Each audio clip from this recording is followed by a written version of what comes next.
So hi everybody, this is Cognitive Sports Therapy and it's our time to talk, and we are doing a session today on maternal mental health, and I am really excited to have Nicola Stenning join me again. I went back and watched our videos from last year, Nicola, so it's really, really nice to have you back. It's like our annual catch-up. So Nicola and I used to work together in West London. Nicola was the health visitor at a practice that I was a GP in, and I'll maybe let you say a little bit, Nicola, about what you do now, but you are still a health visitor, but in a different part of the country. What do you want to... Yeah, so I've been a health visitor for 20 years, quite a long time. Had a couple of babies in between, a little stint in Australia. But 20 years really being a health visitor, so seeing quite a lot of changes. And yeah, I was working in London with you, and then now I'm down in Shoreham by Sea, so down by the coast. Nice. Which is lovely. Yeah. And we were we were talking about what we could kind of do in this session. We've only sort of got 15 minutes and a lot to cover to do with maternal mental health. But I think the big thing that came up from you, from what you're seeing in health visiting land, and just even the theme that is part of maternal mental health awareness week is loneliness. And I think we talked a bit about this last year, didn't we? Because of mums being isolated because of COVID. But I think there's been an extension of that beyond that now, isn't there? What are you seeing? What are you... So I'm a lockdown baby mum myself. I had my little boy in the height of lockdown. And I think it's made us realise that being on your own is quite difficult as a mum. I think we've noticed now everyone's come out of lockdown a little bit more, but it's still kind of there. I think particularly for when you're pregnant, you still can't see people. So the build up to being a mum is quite lonely now because reducing contacts for COVID. I think that we're seeing just quite a lot of mums that's really heightened anxiety, and then quite a lot of depression as well, but probably more anxiety than depression. Yeah. And I think it's just being stuck at home on your own, doing a job that can sometimes be quite boring actually, but amazing but boring. So yeah. I think it's quite a lonely world. And I think I've been thinking about this a lot this week, and just that thing of the high expectations that we put on ourselves, but also I think society puts on us, and we're a lot more, we were doing this on social media, that this would never have happened 5-10 years ago. Social media is so much pressure, isn't it? All the kind of, obviously, mums start doing these accounts of this perfect family, and I think people follow these brilliant families, and it's really hard to live up to those kind of perfect worlds. Makes it really hard to be a mum. Yeah. And we weren't really going to talk about it because you didn't think there was time, but I think it does link together. So breastfeeding was the other topic we wondered about covering in this session. And I think that does link across, because the thing that comes to my mind is, when we're trying to be perfect mums and perfect families, one of the things is that breastfeeding comes up in that list, doesn't it? And for so many people in those early days, that's part of why they feel very lonely, because it's the thing. There's no doubt about it. I think that just becoming a mum is quite a lot of stress. I think we're all having babies quite a lot later in life, and sort of the pressure to become a mum in our sort of late 30s, early 40s, it makes it more difficult, and maybe IVF is played a part in getting pregnant. Then you have your baby and you want to be this dream mum, and I think that's what all of us have. I know it happened to me. I expected to be a perfect mum, and you think you're just going to get your baby. You're a health visitor, of course, you'd be perfect mum. It's crazy, hey? Yeah. And you put your baby and you put them on the boob, as you see in the movies, and it's really hard. And actually, breastfeeding is really lonely, I think. Like, I still breastfeed, and it's really lonely as I lie there, 4 in the morning, breastfeeding my 2-year-old, which I must stop. But I think that extra pressure of you've got to be the one that does it all, but also you wanting it to be perfect and not wanting to accept that you either don't enjoy it or that it's hard. It's just another one of those things of stresses of being the perfect parent. Yeah. And for those who can't do it, or have to stop for various different reasons, again, then there's this real kind of sense of failing that can be put on them. And I know you and I will be given that kind of message to try and encourage people to breastfeed as much as possible because of all the benefits. But actually, for some people, they just can't do it. And for their mental health, don't want to. And for their mental health, it is better that they stop. But they are then given this kind of real guilt trip.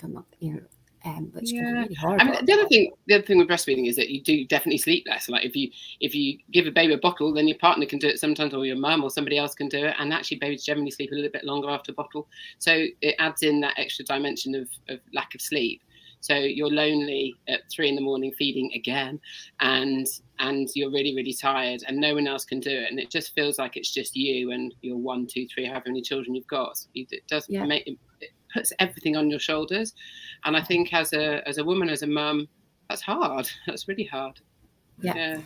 I mean, the statistics that are out there are sort of 1 in 5 women will be struggling with their mental health around the time of having a baby. I think that's very under recorded. I think it's 1 in 2 last year. Yeah, it's 1 in 2 after COVID, just because obviously the isolation, I think, and the general sort of anxiety around illness. So, I mean, I'd never suffered with any mental health problems before, but I think I probably, if I admitted it, suffered with some anxiety with my second baby during COVID, just because it was more isolating, and that made it. So I think 1 in 2 last year. So that's really, really high. Yeah, and I saw that, and I don't think the 1 in 5 is right, but it is what's being publicised when you look up maternal mental health at all. And I think that's where I was going with this, is that there's a lot of people who are struggling at home on their own and don't ever go and get help. Because are you back doing as many visits and things as you used to be as health visitors? What's the status of health visiting at the minute? So it's getting better. We can do quite a lot more, and we can do some listening visits and stuff. But I think you can't get to your GP so easily, and you can't come to work. We're not as accessible. There's no drop-ins for us anymore. So I think where it used to be that you could just come to a baby clinic and you just say hi, and then we'd say, "Oh gosh, something's not right, is it?" And then you can say, "No, it's not actually." That's gone. So now you'd have to phone in to sort of 2 numbers to book an appointment, and then it might be like 3-week wait to get that appointment. And it's similar for the GPs, I guess, isn't it? You get a telephone assessment first before you get in. So it's quite hard to tell someone you feel sad now. It's not all things aren't feeling quite right. Yeah. And then obviously there's less groups as well. Yeah. So, because I remember very clearly talking to a mum who had said that she'd gone in. She had actually managed to go in to see her doctor and had sat there ready to say, "I'm really struggling," and was never asked and was out the door. And so if you think that's someone who's managed to get in the door, as you say, you're relying, what we used to rely a lot on is relationships with patients. And I guess if that's gone and you haven't been seeing someone as much, you will not pick up on those subtle signs that someone's struggling. We used to run a really busy baby clinic together, didn't we? We'd see 20, 30 mums a week. And I think that the relationship that was built in that, I didn't need to say anything to me or you. We could just see it. And you could tell them the way that it was with their baby, or the way that they were with their partners, or even their partners would come in quite a lot. So they'd be able to say things aren't right at home. But I think, sadly, we're losing those relationships at the moment. But hopefully they'll come back, because at times we will get back to normal. I feel positive about it. I feel there's one thing from social media that I do feel there's quite a lot of movements at the moment about building tribes. There's a lot of Instagram accounts and things about building tribes or villages to support each other. And I think that's a really lovely way to look at it, because maybe you don't need health visitors and doctors to help you with that. You do. Other mums and dads is probably more supportive, really. Yeah, I really like this movement of building a tribe. Yeah. It's really lovely. And I think if we stay on that kind of theme and think, okay, what's the purpose of these videos? And it's all about trying to give people kind of something to learn, I guess, and something positive to take away. What messages can we give? So that's something really nice. So thinking about the community around you, and I guess encouraging people to be out in the community. And so it's really difficult, but I've seen it quite a few times myself on places like Facebook and things, where people said, I'm feeling a bit lonely at the moment, does anyone fancy meeting up for coffee?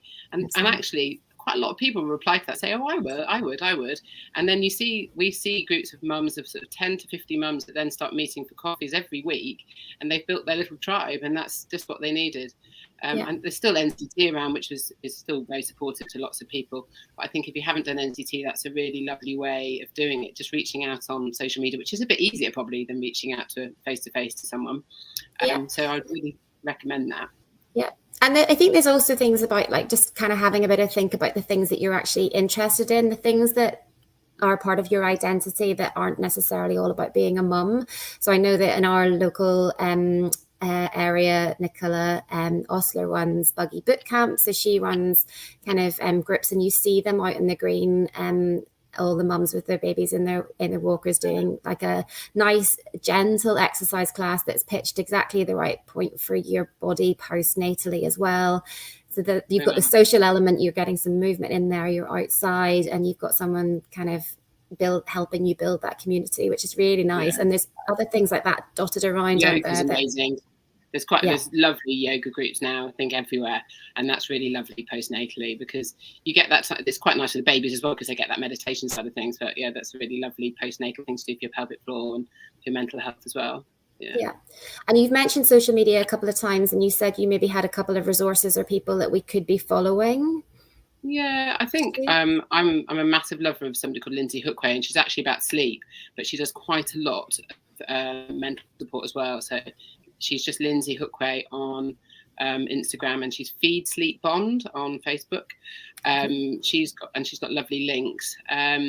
There's in the UK, there's Pandas, which is really, really lovely they've got really great links through as well, and quite sort of they've got some sort of social stuff as well, so you can kind of form groups on there. Mind has brilliant stuff, and in our local area, Mind runs loads of groups. That's what they've started to do now, because their resources have always been really good, but they've now started running quite a lot of groups, which is really lovely. And that's for lower level anxiety and depression as well, so people that would be trained, but then bringing people together to support people. Yeah. And then, of course, us. I mean, health visiting is quite a lot online now, so you can access quite a lot of health visiting online. So, yeah. And I think there is a message that comes with that. I was going to say us, because I think even given what we were saying at the beginning of this about it being maybe more difficult to get into your doctor, we are still there. And I think if you can manage to say, I'm struggling, the door will always open for you.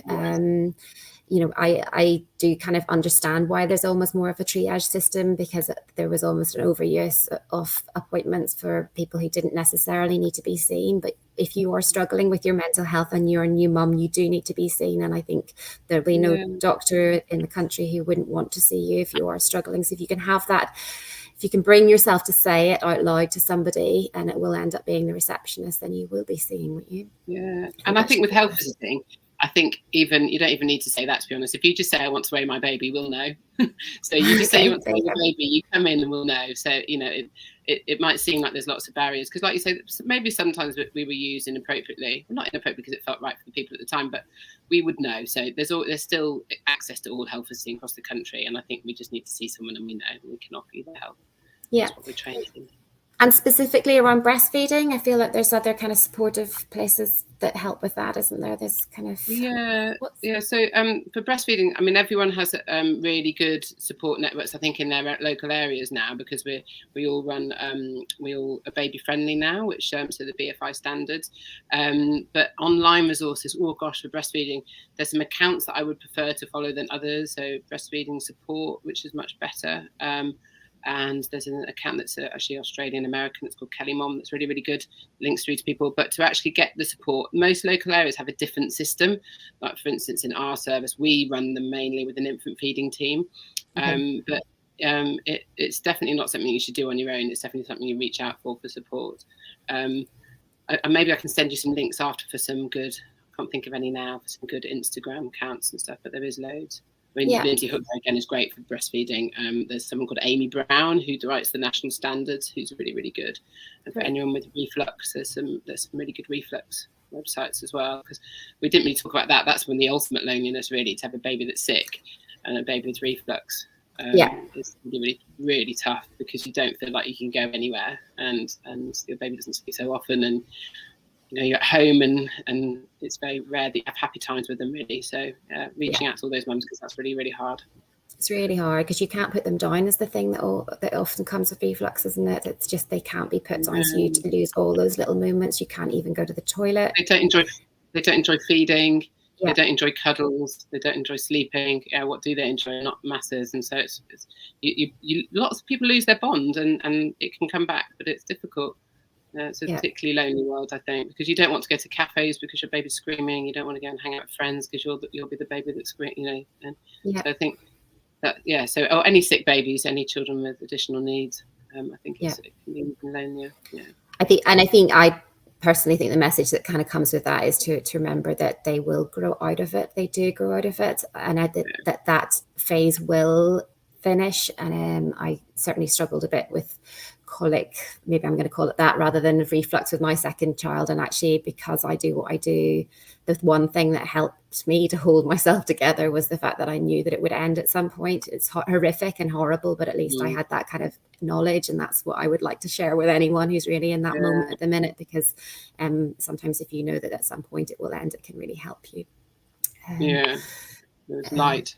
And also another time to reach out to other mums with refluxy babies, and there are some good support groups on Facebook groups and stuff, and reflux.org is really good for linking people together, because to speak to another mum that's going through this, or mum or dad is going through the same things, is it's really important, I think.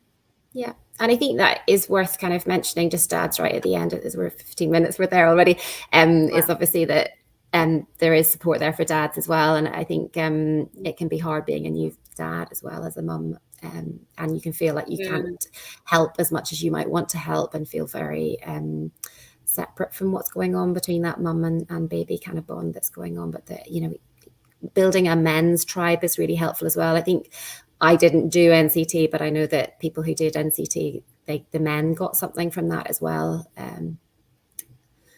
I think, and I think we're getting now, recognising that it's stressful for dads too, because I think we haven't done that for a long time. But acknowledging how difficult it is for dads. I mean, just the change in relationship for both mum and dad is just so dramatic, isn't it? When you've had a baby, your relationship just goes out the window, doesn't it? Like, you don't have any sort of nice time together, do you, for a while? Obviously, it's an amazing thing that's happened, but then in another way, like, life has ended, really, hasn't it? But again, it all comes back. It does come back. I think that's the thing to remember, isn't it? It's kind of a phase, isn't it? And then things improve. It feels like a long time, but it goes quickly. Like this 15 minutes. Like the 15 minutes. Brilliant. So thank you for joining me again, Nicola. Hopefully maybe see you sooner than a year away. And if anyone's got any questions like any other time, please do message me afterwards, and I can hand them over to Nicola or answer them myself. But I think the big message for both of us is that you're not alone, and there is help out there. And please do reach out if you feel like you're struggling and you'd like some extra help. Thanks for coming on, Nicola. The mums as well. That's a good message. Yeah. Okay. Thanks. Bye.